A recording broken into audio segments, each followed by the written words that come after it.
今天收到一条宝马 G12740传动轴维修，据车主大哥反馈，车辆行驶到110码以上，整车共振非常厉害，期间更换了很多底盘件，但是故障依旧。一次偶然的机会，在抖音看到我们专业维修传动轴，于是通过邮寄的方式给我们修复。现在看看问题点是什么，可以看到胶套已经下塌，上宽下窄且硬化，失去了缓冲效果，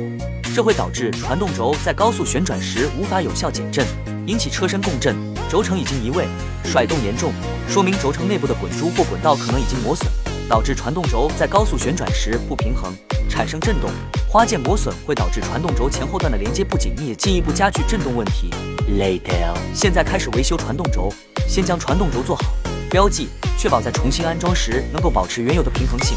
再将过桥轴承拆出来，拆下来的过桥轴承可以更加明显看到下塌严重。根据车主的要求，更换一个全新的原厂过桥轴承，确保新轴承的质量和原厂规格一致，以保证传动轴的平衡性和耐用性。在安装新轴承的同时，更换防尘套和齿套，确保传动轴的各个部件都处于良好状态。最后将前后段进行原位组合，即可获得一条符合出厂品质的传动轴。